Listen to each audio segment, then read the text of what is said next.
one of my favorite things is seeing their happiness, helping them with their career. And then we're working every day to help them with their career growth and training and mentoring, all these things. And it just feels awesome. It feels awesome to help people advance in their career and have a better job. And then seeing how that helps their family and all different things. Like, it just feels good. Like, it's a great type of business to be in. Yeah, we probably do it for selfish reasons. It helps inflate our happiness and to see other people succeed. And when I work with clients, or I've had friends or former employees, and you see them grow and develop their careers, it kind of makes you like proud or happy for them.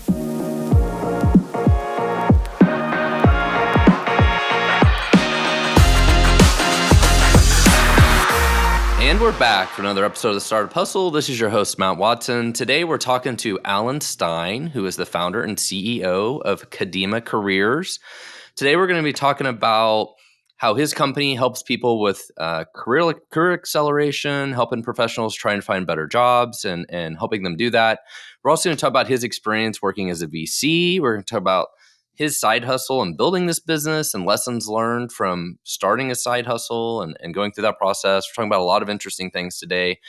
Before we get started, I do want to remind you that today's episode is brought to you by Fullscale. You can check us out at fullscale.io.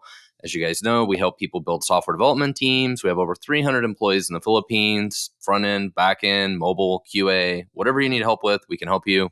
Check us out at fullscale.io. Alan, welcome to the show, man. Thanks a lot, Matt. Appreciate you having me here. So tell us a little bit about yourself. You know, I'm looking at your LinkedIn page here, and it says you're ex-Google, ex-Meta, ex-American Express, ex-Salesforce. Did you cancel your accounts with all these things? Like, you don't use Google anymore? You're not on Facebook anymore? Like, what does that mean? I use Google. I don't use much Meta. I don't use Salesforce. We use HubSpot actually as our CRM, but I did work at all those places. So I also worked at Tableau. I worked at UBS. I've had 21 jobs at 29 companies, working for 38 bosses. Holy moly! Yeah, that honestly sounds terrible. Like, that's a some lot of of it, places to work at. some of it was terrible, but actually, I rate all of the jobs I've had, and I've had 29 of them, and all my bosses. My jobs have an average GPA of about a 3.55. The bosses, on the other hand, have a GPA of about a 2.6. Okay. So a lot of those are common Silicon Valley companies.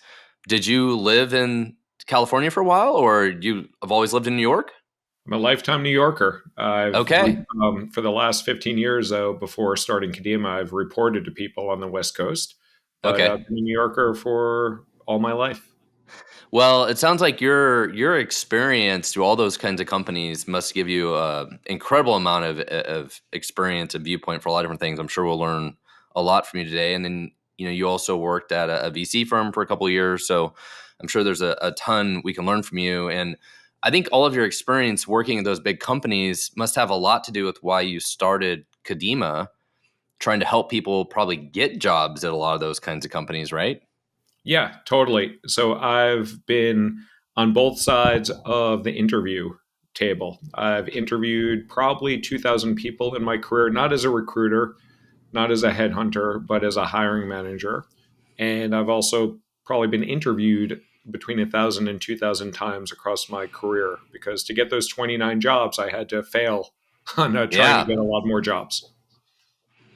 So what led you to the idea of starting Kadima? You're like, you know what, I just want to help other people, or I love helping people get better jobs and improving their career. Like, what led you to start it? Yeah, partially I was getting tired of getting fired. So out of those 29 jobs, 5 of them I got fired from. I was not fired from Salesforce by the time I started Kadima Careers, but something that I was really intrigued with throughout my entire career is growing and developing talent. And I would always raise my hand at every company I worked at to be on the recruiting team, not to be a recruiter, but to go onto campus, to be active in recruiting, to be part of the interview panels. It's something that, I don't know, for whatever reason, it's an area of interest of mine. And I'm a people person. I like growing and developing careers. And I think identifying and selecting good talent is fun. And also, I don't know, I also happen to be pretty good at it. I share the same sentiment. At Full Scale, one of my favorite things is talking to our employees. We, hiring a lot of younger people, a lot of people out of college, and just helping create amazing jobs for them. It's like one of my favorite things is seeing their happiness, helping them with their career, and then we're working every day to help them with their career growth and training and mentoring, all these things. And it just feels awesome. It feels awesome to help people advance in their career and have a better job, and then seeing how that helps their family and all different things. Like, it just feels good. Like, it's a great type of business to be in. Yeah, we probably do it for selfish reasons. It helps inflate our happiness and to see other people succeed. And when I work with clients, or I've had friends or former employees, and you see them grow and develop their careers, it kind of makes you like proud or happy for them. So yeah. So most people, everybody listening probably are familiar with recruiters and staffing companies. You go hire one of them and they help you find a software developer or executive, at a company where you're on the opposite side. You're sitting on the side of the professional, right? Of the individual trying to help improve their ability to go get these kinds of jobs, right? Yeah, I've been tempted to go into executive search, aka headhunting, before Yeah. I've looked internally. I've made it to final rounds, not getting the role in recruiting roles at Google and Salesforce and Facebook.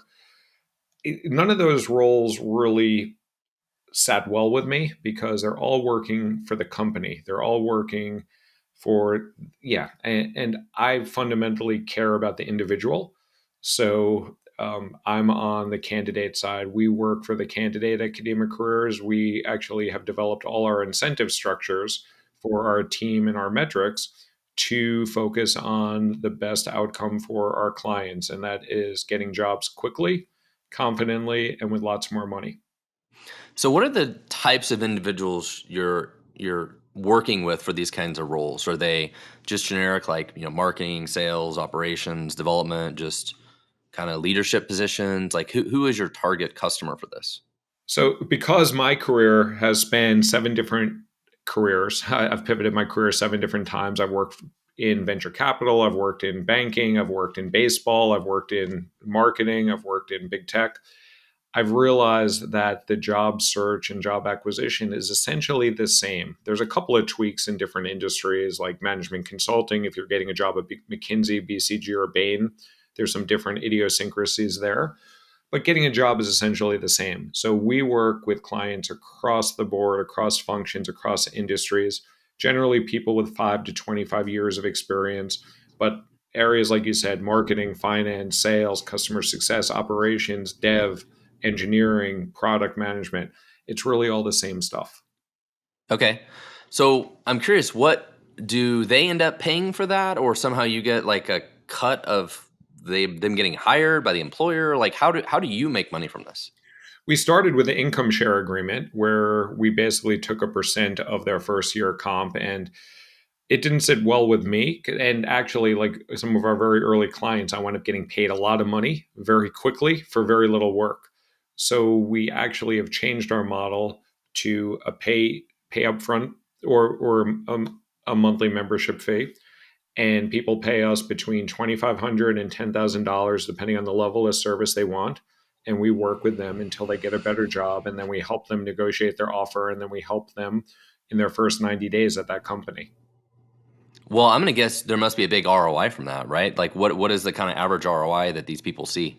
The average ROI is between 11 and 14 times Wow. that we see with our clients. So we'll probably be raising our prices at some point, but we do want to create something that is affordable for everybody. Even though $10,000 is not affordable for everybody, we Yeah. are building products and services that are more scalable and more affordable for people all over the world, because we do serve 6 out of the 7 continents. We're still Oh, looking for wow. our first Antarctica client.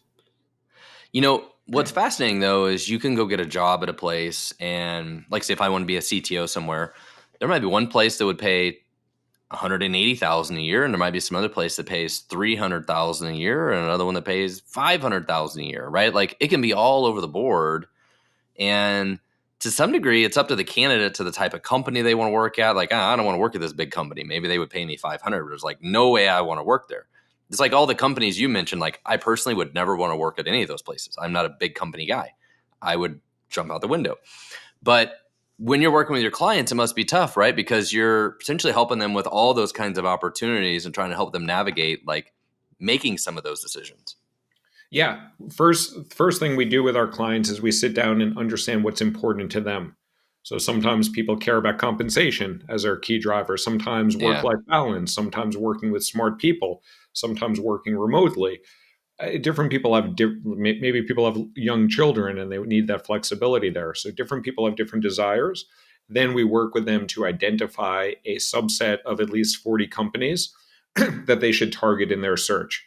And then we help them figure out how to get interviews, Yeah. offers, and money at those target companies. They may land at a company not on their target list, but by narrowing in on a finite set of companies and organizations to focus their search on makes it immensely more successful and also helps to lasso in the confusion and ambiguity of the job search. So tell me more about creating this as a side hustle. So you said you were working at Salesforce when you started this. How did you go about originally doing this as a side hustle? Did you have any partners or co-founders or anything? It was just all you. Like, what was the process of kicking this off? Yeah. So I started off as just a coaching business while I was at Salesforce. So I filled out an OBA. If you work for a large company and you run an outside business, you usually have to fill out what's called an outside business agreement, where you need to declare what you're doing. Most companies will allow you to do this, especially if it's in a non competitive market. If I was developing a CRM software platform, Salesforce probably would not have approved that, but I was just doing a career coaching business. So they allowed me to do that.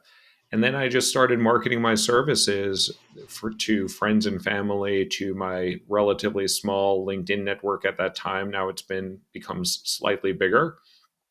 And I started to get some early customers, and I'd be very flexible on the pricing and really take anything I could get just to kind of get some beta testers, beta clients in our service that we're developing.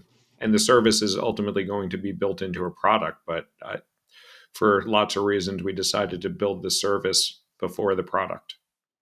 So how did you balance the work commitments though, like the work balance of that? Did you have to do all this stuff kind of in the evenings, or you were taking calls during the day? Like how did you balance that?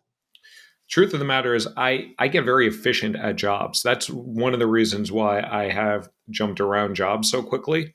After 6 or 12 months in a job, I kind of know what I'm doing. And if I don't push myself, it's not that hard to do. And I was a people manager. I had built a strong team at Salesforce, so I had a good team in place. So I was basically operating two laptops side by side, attached to monitors.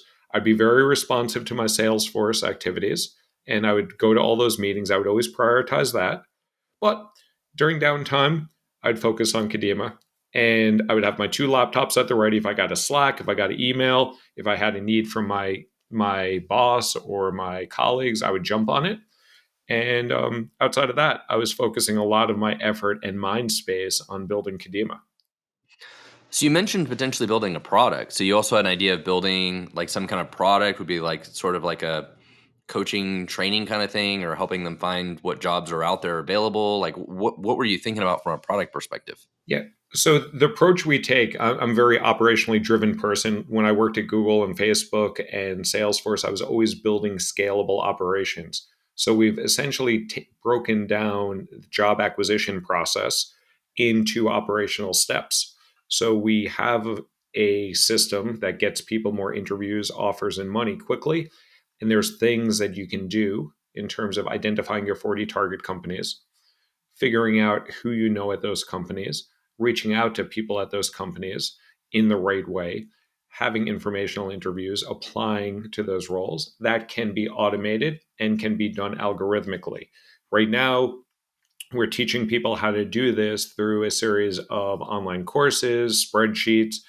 step-by-step instructions. But once you can have step-by-step instructions, or SOPs, standard operating procedures, the next step is you can start to build that into a product.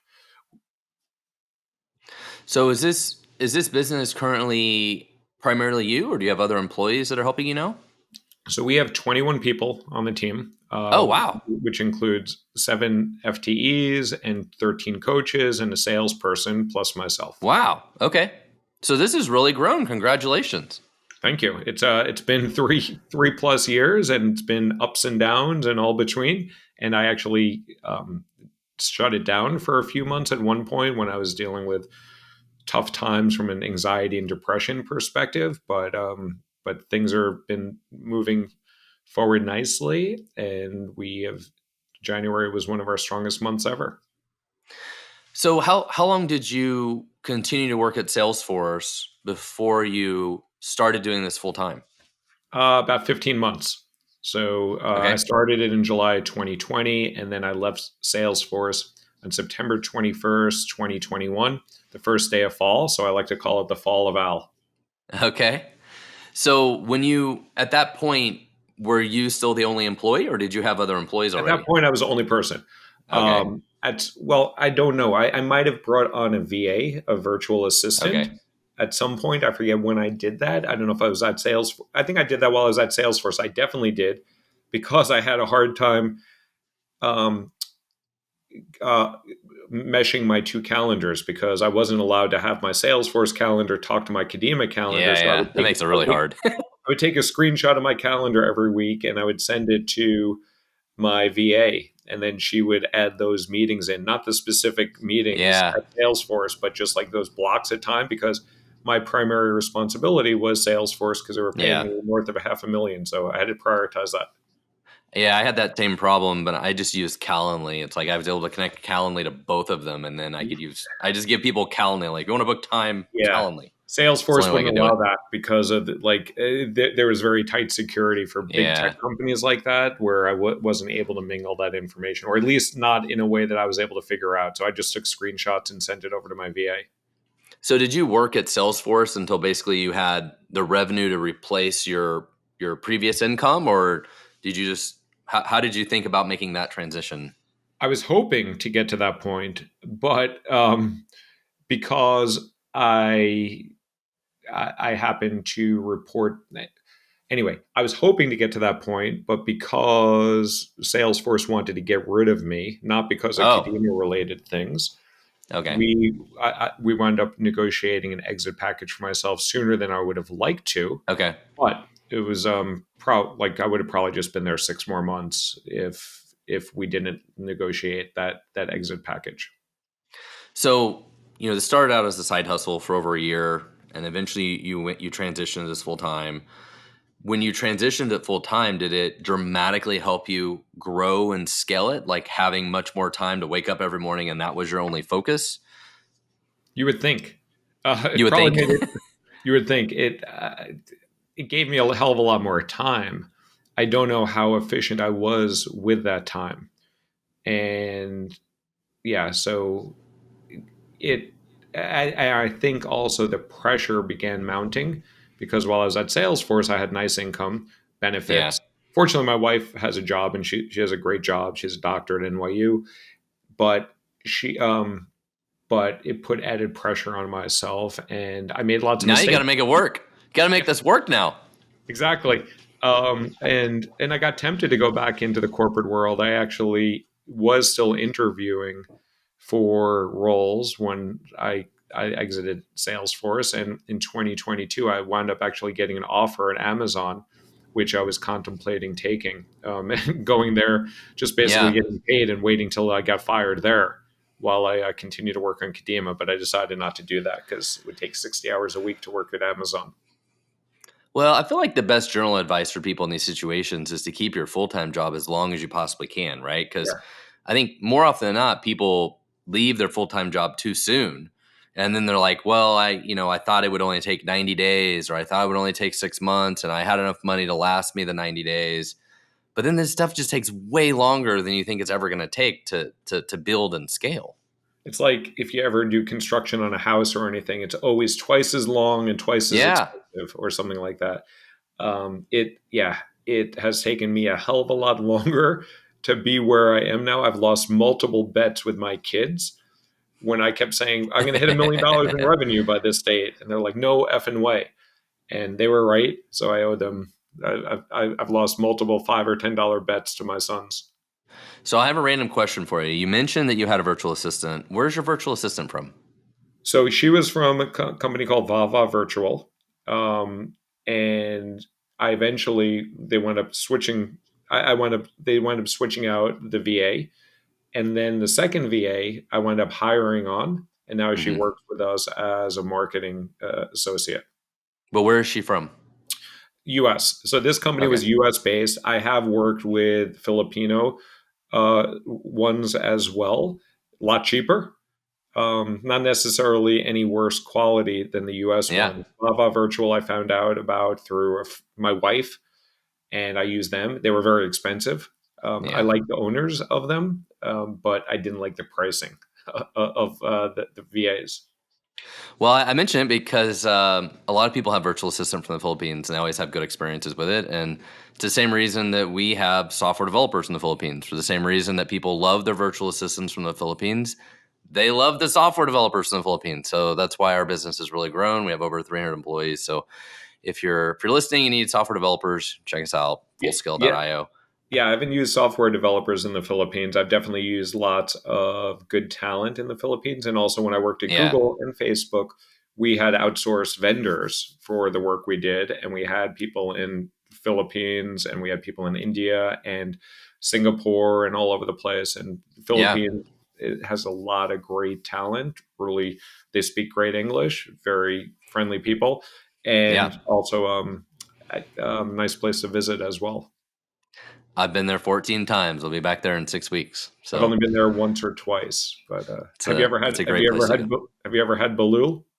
Balut? Yes, I've had Yeah, Balut. Baloo. It's just, I didn't have it, but I went there with a with a team from Google, and I had some of my Yeah. colleagues try it, but I didn't want Fermented to try duck eggs, for those who don't know what it it. is. Is it It's duck or a chicken, or could it be I either? know, I I'm thought it pretty sure it's duck. okay, whatever it was. I my friend just told me that as she was eating it, she was crunching down, and she felt like the beak of the fetal Yeah. duck. It Or might be chicken. I don't yeah. remember.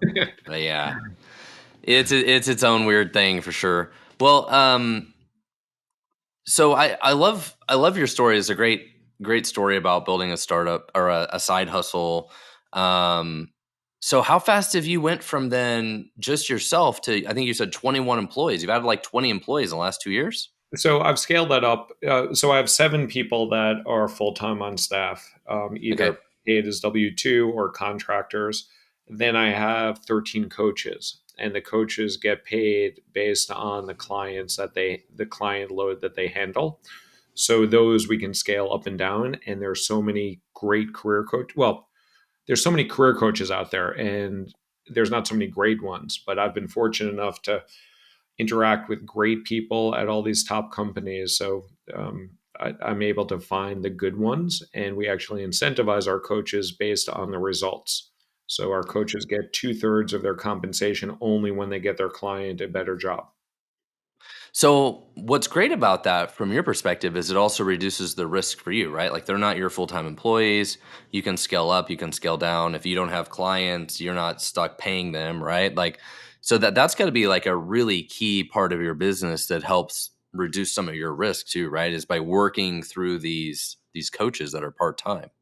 Yeah. So when we get a new client, I have a dashboard of my 13 coaches. I know what availability they have, I know what their strengths are, and we match the client up to an available coach that matches the strength and needs that that individual needs. And frankly, there's a so many coaches out there that I can add on, and there's a lot of coaches that like to take this side work, and we send them lots of volume of good people. And Yeah. because our clients are paying decent money, it kind of is a self-selection mechanism of good customers. It's like with Costco, if you have to pay $60 for a membership, you wind up getting a certain quality of customer for people that are paying for service. So most of these coaches that you're talking about, are they is their day job working as a hiring manager at some of these big firms? Like what kind of people do you hire for this? Some are full time coaches, but most Okay. have jobs at Salesforce, at LinkedIn, at Amazon, at Okay. DoorDash, at DocuSign, at I don't know if I said Salesforce. So most of these people are in the tech industry. We help people across all industries, but Yeah. because tech hires at such velocity, we train people to get past the Google and Amazon interviews, which are some of the hardest in the world to pass. Yeah. And if people can get past Google and Amazon interviews, they can get into any company. So I'm thinking in my head now, like if some of your coaches are hiring managers, like I wonder if they went to coach somebody and then they end up just hiring them for a position they had open. Um, we well, there have been some of our coaches that have posted roles to our Kadima community, and Yeah. and we have to make sure there's no conflict of interest. And when I referred people in, when I was at Salesforce, when I was running this business, I would have to declare that, hey, this guy Wesley is a client of mine. I don't want any what's it called, a referral bonus for putting them in, and I don't want to be associated with the decision making process. So Yeah. our coaches, to the extent that I know, are not doing anything shady. So you figured out a great business, you got a great business model, got it all figured out, it's growing and scaling, which is hard to figure out, but I feel like the even harder part of a business is figuring out how to scale the sales and marketing, the go-to-market strategy, right? So how do you find customers?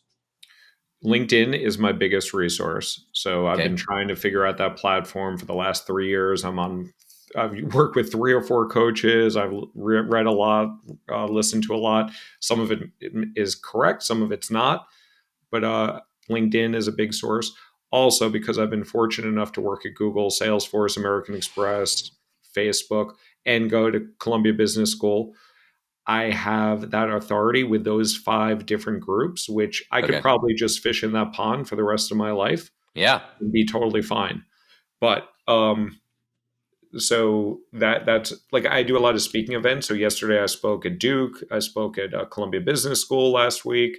Yeah. We've spoken at And it's a MIT. big added value to them, right? You're coaching, teaching them about how to get a job. Like it's a win-win for everybody involved. Yeah, like when I spent $138,000 on my MBA, the reason I spent that money is I wanted a good job. And we're Yeah. getting people a good job for $10,000. I'm not saying it's the same thing as an MBA, Right. but a lot of reason that people go for an MBA is to get a better job. And the only reason that people come to Kadima is to get a better job. Well, I think another key thing here to point out that a lot of entrepreneurs have to think about when they want to start their own business is thinking about how do I monetize what I know, my network, the people I know, all those things, right? You're like, hey, I know all these people from the college you went to, all these companies. How do I just monetize the people I know? How do I figure out how to build a business and monetize this, right? And that's really the most valuable thing that a lot of us have. When we started Full Scale 6 years ago, we hired 100 people in the first 12 months at Full Scale because of people I knew were like, hey, Matt, if this works for you, I'm interested. If it works for you, how can I get involved? How can you help me? And it was all just people I knew. Right. And as an entrepreneur, that is the most valuable thing you have is the network of people you have. And a lot of times people have a great business idea, but they don't have the network or the authority to support it, right? Where for you and for me, when I started Full Scale, it's like we had the network and authority. It's like now we can use those things to really drive the business. Yeah, and almost everybody has a network, whether it's your Yeah. friends, family, or anything. But when you join LinkedIn or you join any platform like that, you always start with 0 connections. So I do fundamentally believe that, like, you and I might have started with a little bit of a boost to start, but you can also build relationships, and You that's a can big build thing. one. Yeah, that's a big thing that we teach our clients. Some of our clients come to us from Stanford and MIT and things like that. But some people come to us from Binghamton. That's where I went to undergrad, or maybe no college at all. And there are ways to build relationships through commonalities of work, commonalities of location, Yeah. commonalities of school, commonalities of volunteer organizations you're a part of. And there are ways to build relationships.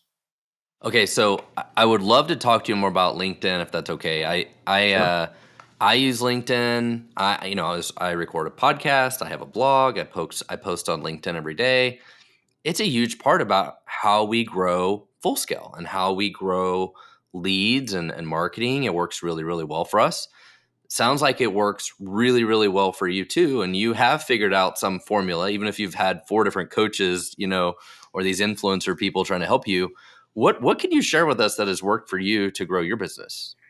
So inbound works well. So every day I'm posting something on LinkedIn, trying to be engaging or entertaining or something of that. But sometimes I'll get 1,000 impressions. Earlier this week, I got 275,000 impressions for something that I didn't Nice. even think that was that good. So Yeah. I don't quite understand what people are going to like when I put stuff out, but I take lots of swings at the plate. And the general rule of thumb is post once a day. I see a lot of people like posting 2 times, 3 times a day. Like Gary Vee is posting all the time, and I like. So I just have to balance going crazy and being able to be a steady stream of stuff out there. But a lot what I do is outbound. So the beauty of LinkedIn is there's a billion people on it. Everybody who's looking for a job is on LinkedIn, or that's not true. Certain Everybody types of that's jobs. everybody that's looking for the sort of jobs that we help with Yeah. are on LinkedIn. So professional jobs, jobs in the six-figure space, you have to be on LinkedIn. And LinkedIn information is really truthful. And there's lots of reasons why it has to be truthful. So I can find people that went to Kellogg School of Business that are now working at American Express. And I know that they're likely underpaid if they've been at American Express for 10 years. Because I worked at American Express, great company to work for, but they don't pay that well. So I can find those people, I can reach out to those people, and I can start having a conversation with those individuals. So it's a combination of inbound and outbound. I don't have sales navigator license. I have had that at times, but I don't even need to use that. So is the out so do you get more value from the outbound than you Yeah. do just posting Um, stuff? I don't know. It's hard to tell. It would be nice to know that. Yeah. Every week I'm connecting with between 100 and 200 people, or I'm sending Okay. connection requests to 100 and 200. I'm not sure when LinkedIn is going to cap it each week because it's not a steady number because it's based on Yeah. how many connection requests you send out and how many people accept it. It's not a very clear algorithm, but I'm sending out at least 100 connection requests a week to people that are ICPs, ideal customer profiles of my company. And after doing this for 3.5 years, I pretty much know who is a good customer Yeah. or a potential customer of mine. So I'm doing that, and I'm also weaning connections as well. And this I learned from Hala Taha, who's good on LinkedIn. And so I try to cull the dead weight and bring in new connections as well. And the So you reason delete connections as well? I do because LinkedIn Okay. caps connections at 30,000. Yeah. And because one of the times when I was working on mastering LinkedIn, I used some automated tool. You're not supposed to. I used it incorrectly. And within like a period of 6 weeks, I got 9,000 additional connections. Yeah. And I was like, whoa, this is awesome. But then I look back on it and it was a lot of crap. So Yeah. now I have to like go back and wean some of that crap because I'm at like 28,000 connections and I don't want to hit that 30,000 cap. Yeah, it looks like you have 40,000 followers. I'm right behind you at about 35,000, and about 15 months ago or so, I only had 15,000. Yeah. And I've really grown on LinkedIn and I really enjoy it. And some of those followers I get from like you mentioned, doing connection requests, and that works great. And then if you just post really good content, you get a lot of followers as well, right? Yeah. Like the I had a post about a year ago that got 1 million views Wow. on LinkedIn, which is absolutely insane, and I will never do that again. But in like a 2-day period, I got like 3,000 new followers or something just from that one post. Like I haven't cracked the follower math yet. The only one day I got like 1,000 new followers, but that was I paid a paid influencer to post something that did Oh, really well. But a lot of the followers that I got from that were not my ICP. So Yeah. The volume came, but I'd rather have quantity than It's quality. all And about quality. the metric that I care most about are profile views. I look at how many Right. people are looking at my profile every week. Nice. So do you also do DMs or do you just do the connection request? We do DMs too. Okay. We do DMs, although now I'm dealing with a bug where LinkedIn is not allowing me to message people that have open DMs. So I'm dealing with that. So that's a danger of relying on any platform. So LinkedIn is a key platform of ours. I don't know if you ever read the book Traction, where they talk Yeah. about Read those it. 19 Great platforms. book. I don't want to be dependent on LinkedIn. So that's why I do the speaking events. We've done sponsorships. We've bought ads on Facebook, which got us a lot of volume, but a lot of shit, frankly. I think that's because I did poor targeting because I'm just learning the system, and we're doing affiliate deals now as well. So tell us about using LinkedIn DMs because generally I feel like everybody is really hesitant to use them because nobody likes getting a bunch of DMs and sold stuff. So do you have an approach with that works very well, that feels less salesy and more helpful? Like, how do you do that? Yeah, it's similar to what we teach our clients. So we teach our clients how to build relationships because relationships ultimately get you a job. About 40+% of jobs come through referrals and recommendations. Similarly, how we teach our clients, you got to build some sort of commonality with them. So when I Hmm. reached out to you, I think I reached out to you cold. I said, "Hey, I saw you mentioned in Jordan Cutler's um, newsletter, which you don't even know who the hell he is. Actually, I found out." No. But I use that as an opening line to you Yeah. because like Jordan Cutler, he's a good guy to follow on LinkedIn if you're in the engineering space. He has like I think 30 or 40,000 followers and 50,000 people on his newsletter. He mentioned a whole bunch of different people that he follows and likes. Okay. He put your name on there, uh, Awesome. uh, See? unbeknownst to you. Yeah. So I reached out to almost everybody on there. Like I looked at like he probably listed 20, 25 people. I looked at their profile, and if the profile looked interesting, which probably 20 out of the 25 did, I'd shoot a note, say, "Hey Matt, I saw you that Jordan Cutler just mentioned you in his newsletter. I'm a big fan of his. I figured I'd reach out to you here." And even though you don't know who Jordan Cutler is, Yeah. Yeah.